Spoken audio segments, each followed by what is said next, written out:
우리가 전한 것을 누가 믿었느냐? 우리가 전한 것을 누가 믿었느냐라는 제목으로 말씀 전하겠습니다.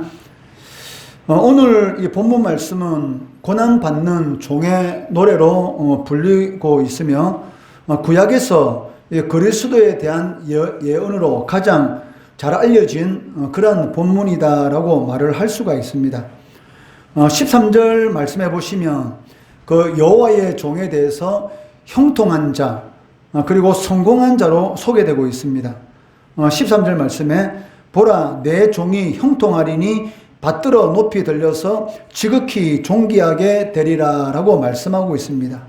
즉 여호와의 종이 높이 들리고 지극히 존귀하게 될 것이다 라고 말씀하고 있는데 이 13절의 이 말씀은 700년이 지난 이후에 예수 그리스도께서 십자가에 못 박혀 죽으시고 3일 만에 부활하시고 그리고 승천하셔서 하나님의 보좌 우편에 앉으심으로 인해서 이 말씀이 성취되는 것을 우리는 알 수가 있습니다.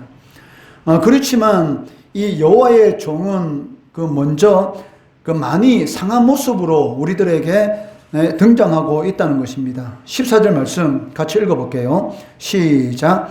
전에는 그의 모양이 타인보다 상하였고 그의 모습이 사람들보다 상하였으므로 많은 사람이 그에 대하여 놀랐거니와. 여기 이 상하였다라는 이 말은 그 여호와의 종이 이 탄생할 때 어떠한 이 모습으로 탄생할 것인가, 그리고 그의 신분과 삶, 이러한 모든 것들이 매우 비참할 것이다 라는 것을 나타내고 있습니다. 이것은 우리가 신약을 통해서 잘 알 수가 있지 않습니까?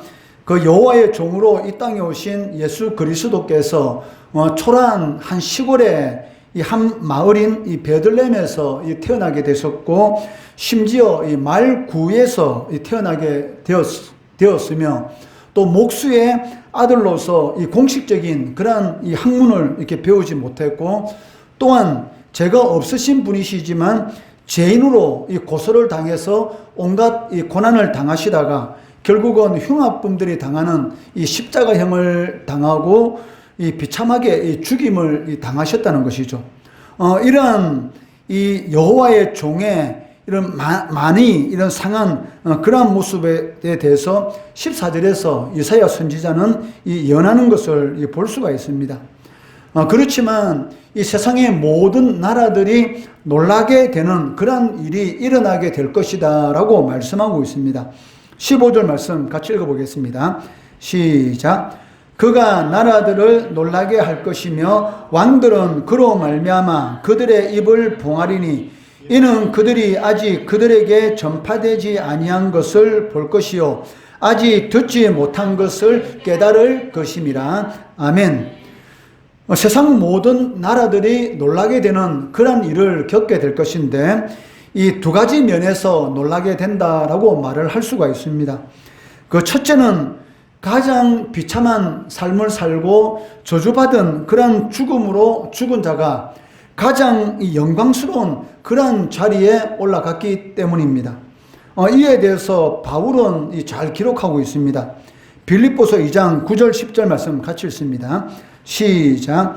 이러므로 하나님이 그를 지극히 높여 모든 이름 위에 뛰어난 이름을 주사 하늘에 있는 자들과 땅에 있는 자들과 땅 아래에 있는 자들로 모든 무릎을 예수의 이름에 꿇게 하시고. 아멘. 죄가 없으신 하나님의 아들이신 예수님께서 이 세상의 모든 죄와 허물을 대신해서 십자가에 못 박혀 죽는 그러한 이 저주의 그런 죽음을 당하셨습니다. 그렇지만 3일 만에 살아나서 성천하셔서 이제는 모든 사람들이 예수 그리스도 앞에 무릎 꿇게 되는 그러한 일들이 일어나게 된다는 것, 이것이 첫 번째 세상 모든 나라들이 놀라게 될 것이다 라는 그러한 면이고, 두 번째는 그 여호와의 종의 이 구원의 방식이 세상 사람들이 기대하는 그러한 방식과는 전혀 다른 방식, 즉 십자가의 죽음을 통해서 이 구원이 이루어진다는 것입니다. 이러한 것들은 이방 사람들이 도저히 알 수 없는 그러한 일이다라고 말씀하고 있습니다. 15절 이 하반절에 이 말씀 보시면 이는 그들이 아직 그들에게 전파되지 아니한 것을 볼 것이요 아직 듣지 못한 것을 깨달을 것입니다. 즉 메시아께서 이 세상 모든 사람들의 죄와 허물을 대신해서 십자가의 죽으심으로 인해 이 구원의 역사가 일어난다라는 이러한 방식은 세상 모든 사람들에게 전파되지 않는 것이고 도저히 이 깨달을 수 없는 그런 일이다라고 말씀하고 있다는 것이죠. 즉 이러한 것은 무엇을 통해서만이 깨달을 수가 있습니까? 바로 성령의 이 역사를 통해서만이 깨달을 수 있다는 것이죠.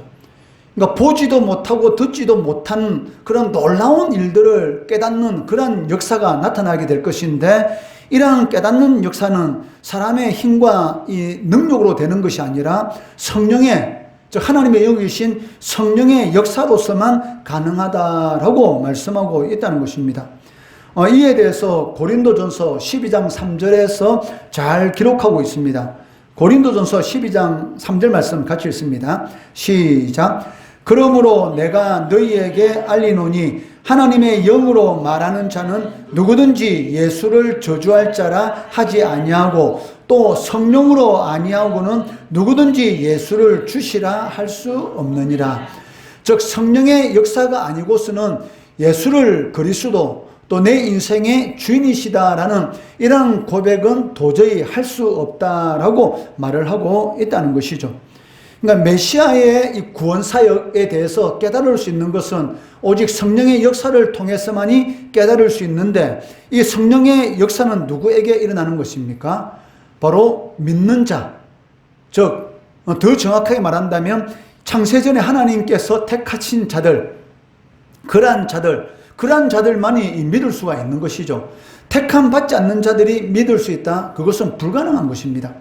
그렇기 때문에 믿는 자들만이 예수를 주시라고 고백할 수가 있다는 것입니다. 중요한 것은 무엇입니까? 바로 이러한 사실을 믿어야 한다는 것이죠. 이사야 53장 1절 말씀 같이 읽습니다. 시작. 우리가 전한 것을 누가 믿었느냐? 여호와의 팔이 누구에게 나타났느냐? 이 말씀이 무슨 말씀입니까? 우리가 전한 것을 누가 믿었느냐? 이미 구약시대부터 많은 선지자를 통해서 메시아가 이 땅에 오셔서 세상의 모든 사람들의 죄와 허물을 대신해서 고난을 당하시고 그리고 이 저주받은 그런 죽음을 당할 것이다 라는 것이 여러 선지자를 통해서 이스라엘 백성들에게 전거됐습니다. 그런데도 불구하고 우리가 전한 것을 누가 믿었느냐? 이 말의 의미가 무엇입니까? 사실은 아무도 믿지 않았다라는 그런 이 의미를 가지고 있다는 것이죠.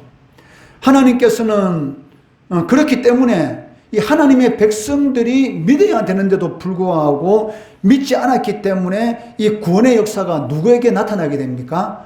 바로 하나님의 백성이 아닌 자들에게 이 구원의 역사가 먼저 나타나게 되고 그를 통해서 하나님의 백성들을 시기나게 하였다. 즉 질투하게 하였다라고 이 바울은 기록하고 있습니다. 로마서 10장 19절 말씀 같이 읽습니다. 시작. 그러나 내가 말하노니 이스라엘이 알지 못하였느냐? 먼저 모세가 이르되 내가 백성 아닌 자로서 너희를 시기하게 하며 미련한 백성으로서 너희를 노엽게 하리라 하였고, 이게 무슨 말입니까? 분명히 하나님께서는 하나님의 백성들에게 먼저 이 구원의 이 기쁜 소식, 복된 소식을 전하였습니다. 그런데도 불구하고 하나님의 백성들이 이 하나님께서 보내신 메시아를 거부함으로 인해서 결국은 그 구원의 역사가 이방인들에게 이게 전해지는 것을 볼 수가 있다는 것이죠. 그런데 이방인들에게 먼저 이 복음이 전해지는 그 이유가 무엇입니까? 바로 하나님의 백성들이 시기함으로, 질투함으로 인해서 이 복음을 받아들이도록 하기 위함이다라고 말씀하고 있습니다. 메시아는 세상 사람들이 기대하는 그러한 모습과는 전혀 다른 모습으로 오신다라고 이사야는 예언하고 있습니다. 2절 말씀 같이 읽습니다. 시작.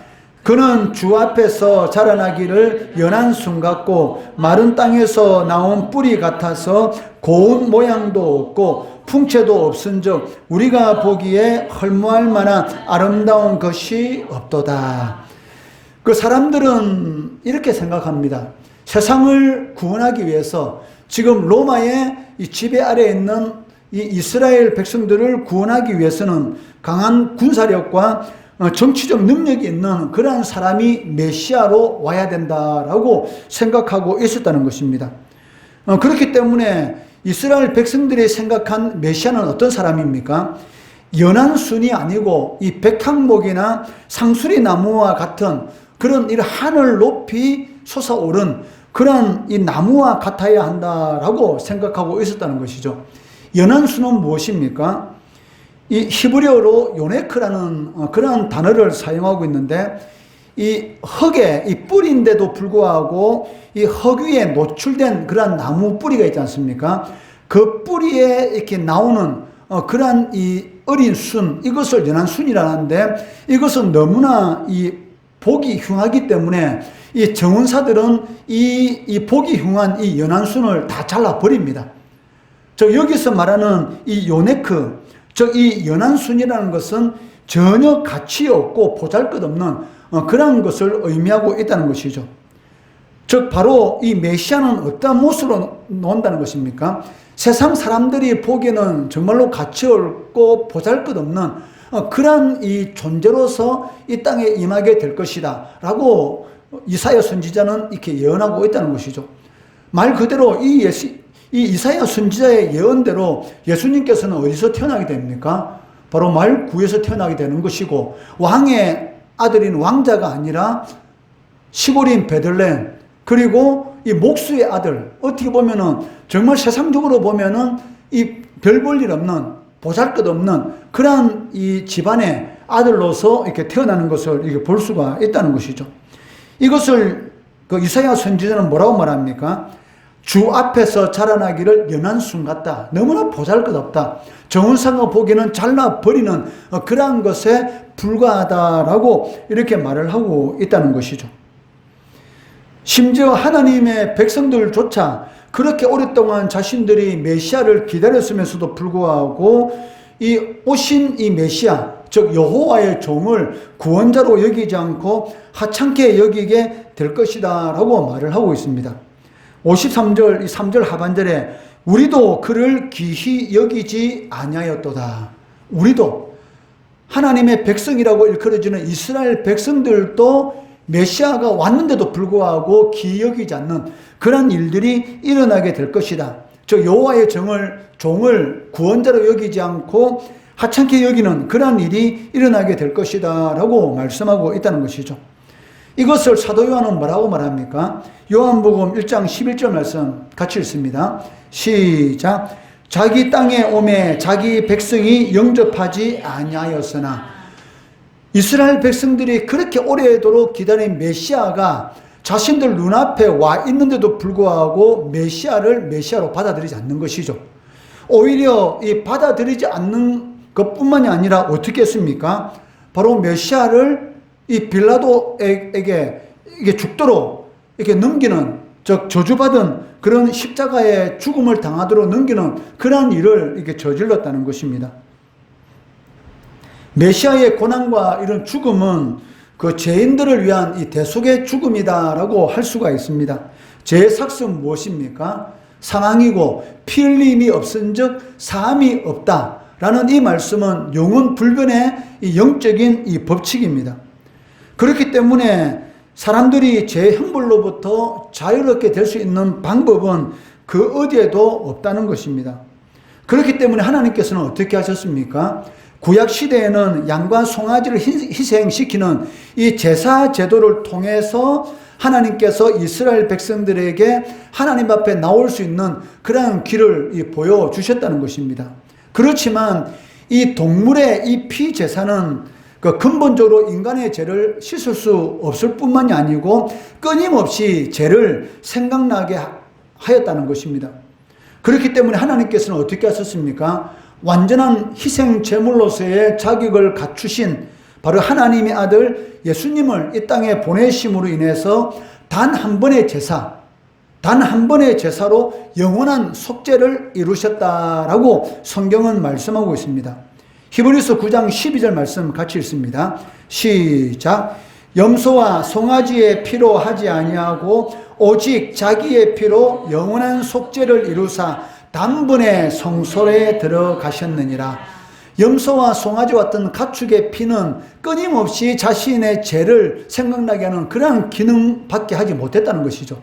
그렇기 때문에 하나님의 아들이 이 땅에 오셔서 자신의 피로, 당신의 피로서 영원한 속죄를 이루셨다. 더 이상 제사를 드릴 필요 없는 그러한 완전한 속죄 제물로서의 제사를 이루셨다라고 말씀하고 있다는 것이죠. 그렇기 때문에 이 그리스도의 이 대속의 죽음은 인간의 죄 문제를 영원히 해결한 것이다라고 말씀할 수가 있다는 것입니다. 그런데 우리는 이러한 하나님의 아들 그리스도의 이 대속의 이러한 그 역사에 대해서 어떻게 생각합니까? 4절 말씀 같이 읽어볼게요. 시작. 그는 실로 우리의 질고를 지고 우리의 슬픔을 당하였거늘 우리는 생각하기를 그는 징벌을 받아 하나님께 맞으며 고난을 당한다 하였노라. 우리는 어떻게 생각하고 있습니까? 예수님께서 이 땅에 오셔서 우리의 모든 죄와 허물을 대신해서 십자가에 못 박혀 돌아가셨습니다. 그런데도 불구하고 우리는 어떻게 생각한다고 말씀하고 있습니까? 마치 예수님 당신의 죄 때문에 예수님이 죄가 있어서 하나님 앞에 징벌을 받아서 고난을 당하였다, 죽었다, 이렇게 생각한다는 것이죠. 그리스도께서 우리를 대신해서 질고와 슬픔을 당하셨는데도 불구하고 인간들은 자신의 죄 때문에 징벌을 당했다라고 생각하고 있다는 것입니다. 그 이유가 무엇입니까? 6절 말씀 같이 읽습니다. 시작. 우리는 다 양 같아서 그릇 행하여 각기 제 길로 갔거늘 여호와께서는 우리 모두의 죄악을 그에게 담당시키셨도다. 이게 무슨 말입니까? 우리는 뭐 같아? 양 같아. 다 양 같아서. 그러니까 하나님께서 분명히 인간의 모든 죄 허물을 대신해서 구원을 얻을 수 있는 그 길을 보여주었는데도 불구하고 마치 예수라는 사람이 자신의 죄 때문에 죽은 것처럼 사람들이 생각하는데 그 이유가 무엇이냐? 양 같기 때문이다. 양과 같기 때문이다 라고 말을 하고 있다는 것이죠. 양은 어떻습니까? 양은 고개를 숙이고 풀을 뜯어 먹을 때 자신 바로 앞에 있는 풀에만 신경을 씁니다. 그렇기 때문에 자신이 지금 어디로 가고 있는지도 모르고 눈앞에 있는 그 풀을 뜯다 보면 어느 순간인가 어떻게 돼요? 그 무리에게서 벗어나서 길을 잃는 그러한 경우가 비일비재하다는 것이죠. 왜? 눈앞에 있는 그 풀만 보고 그것만 뜯어먹고 가다 보니까 어느 순간인가 절벽에 떨어지는 경우도 있고 길을 잃는 그러한 경우도 너무나 많다는 것입니다. 또 양은 어떻습니까? 다른 양들이 이렇게 뛰어 놀라서 달아나게 되면 다른 양들도 뭐 때문에 그 양이 뛰어 달아나는지 모르고 따라서 함께 덩달아 달아나는 그런 속성을 가지고 있다는 것입니다. 예수님께서 예루살렘 성을 나귀 새끼를 타고 들어가실 때 얼마나 많은 사람들이 예수님을 다윗의 자손이요 그리고 호산나 구원하시도다 라고 이렇게 하면서 환영을 했습니까? 이제 자신들에게 이 메시아가 오셨다라고 그렇게 많은 사람들이 환영을 했는데도 불구하고 며칠 이후에 많은 사람들이 예수님을 향해서 돌을 던지고 침 뱉는 그런 이런 일들이 일어났지 않습니까? 그러니까 무엇 때문에 예수님이 이 예루살렘 성에 입성하실 때 나귀 새끼를 타고 오르실 때 많은 사람들이 자신의 옷을 벗고 그리고 종려나무 가지를 꺾어서 예수님의 이 가시는 길 앞에 놓을 때에 무슨 영문인지 모르면서 많은 무리들이 나와서 환영을 했습니다. 그리고 며칠 후에 무슨 영문인지도 모르면서 사람들이 침 뱉고 돌 던지니까 많은 사람들도 침 뱉고 돌을 던졌다는 것이죠. 여기에 대해서 이사야 선지자는 뭐라고 말하느냐? 우리는 다 양 같아서 여러분이나 나나 똑같지 않습니까? 하나님께서 하나님의 아들 예수 그리스도를 십자가에 못 박혀 죽이시면서까지 우리를 사랑하시고 우리들에게 구원의 은혜를 베풀어 주셨습니다. 이 구원의 은혜는 세상의 그 무엇과도 바꿀 수 없는 그런 은혜입니다. 그런데도 불구하고 내 뜻대로 조금만 안 되면 이게 원망하고 불평하는 그런 일들이 얼마나 많습니까? 사실은 감사할 일이 너무나 많은데도 불구하고 감사보다는 사소한 것에 대해서 원망하고 불평할 때가 너무나 많다는 것이죠. 하나님의 뜻은 무엇입니까? 범사에 감사라. 바로 이것이 그리스도 예수 안에서 너희를 향하신 하나님의 뜻이다. 그러니까 하나님의 뜻을 너무나 잘 알고 있습니다. 범사에 감사하라. 모든 일에 감사하는 것입니다. 그런데도 불구하고 조금만 내 생각대로 일이 안 된다 하면은 얼마나 원망하고 불평하는 그런 일들이 많은지, 그 이유가 무엇이냐? 이사야 선지자는 우리가 다 양 같아서 그렇다. 눈앞에 보이는 이익에만 신경 쓰지 하나님의 나라, 하나님의 뜻과는 전혀 상관이 없는 그러한 모습으로 살아갔기 때문이다. 이것을 6절 하반절에 보시면 그릇 행하여 각기 제 길로 갔거늘, 즉 하나님이 기뻐하는 길로 걸어가야 되는데도 불구하고 우리는 어떻습니까? 제 길로, 나에게 내가 원하는, 하나님의 뜻과는 전혀 상관이 없는 내가 원하는 그러한 길로 막 걸어간다는 것이죠. 이러한 죄성을 가진 인간을 대신해서 하나님께서는 죄가 없는 하나님의 아들을 우리의 모든 죄를 대신해서 짊어지게 하시고 그를 심판하신 것입니다. 이에 대해서 6절 말씀해 보니까 우리 모두의 죄악을 어떻게 하셨다? 그에게 담당시키셨다. 예수님은 죄가 없으신 분이십니다. 그런데도 불구하고 죄가 없으신 예수께서 왜 나무에 달려 저주의 죽음을 당할 수밖에 없었던가? 그 죄는 누구 죄? 바로 나의 죄죠. 내가 사실은 하나님 앞에서 영원한 저주를 받아야 되는데도 불구하고 하나님의 아들이신 예수께서 나의 죄 때문에, 나 때문에 십자가에서 이 저주의 이 죽음을 당할 수밖에 없었다는 것이죠. 이것을 이사야 선지자는 이 6절 말씀에서 우리 모두의 죄악을 그에게, 바로 하나님의 아들 예수에게 담당시키셨다라고 말씀하고 있습니다. 오늘 말씀 제목이 무엇입니까? 우리가 전한 것을 누가 믿었느냐? 우리는 진정으로 하나님의 말씀을 믿는 그런 삶을 살아가고 있습니까? 누가 믿었느냐? 아무도 믿지 않았다는 것이죠. 예수님께서도 내가 다시 올 때 믿음을 보겠느냐? 그만큼 이 믿음이 없다. 이러한 말로서 우리가 받아들일 수가 있다는 것이죠. 우리가 전한 것을 누가 믿었느냐? 없다. 이게 아니라 우리가 전한 것을 믿었다. 누가 믿었느냐? 이것이 아니고 우리가 전한 것을 너가 믿었다. 즉 내가 믿었다. 이런 말을 이게 들어야 하는 것이죠. 그 이유가 무엇입니까? 믿는 자가 뭐가 있다? 복이 있다. 믿는 자, 하나님의 말씀을 믿는 자, 그리고 하나님께서 하신 모든 일들을 믿는 자, 이러한 자들에게 하나님께서 복이 있다라고 말씀하고 있습니다. 누가 믿었느냐가 아니라 내가 믿었습니다라는 그러한 이 고백을 통해서 하나님을 기쁘시게 하는 우리 성도 되시기를 주의 이름으로 축원합니다.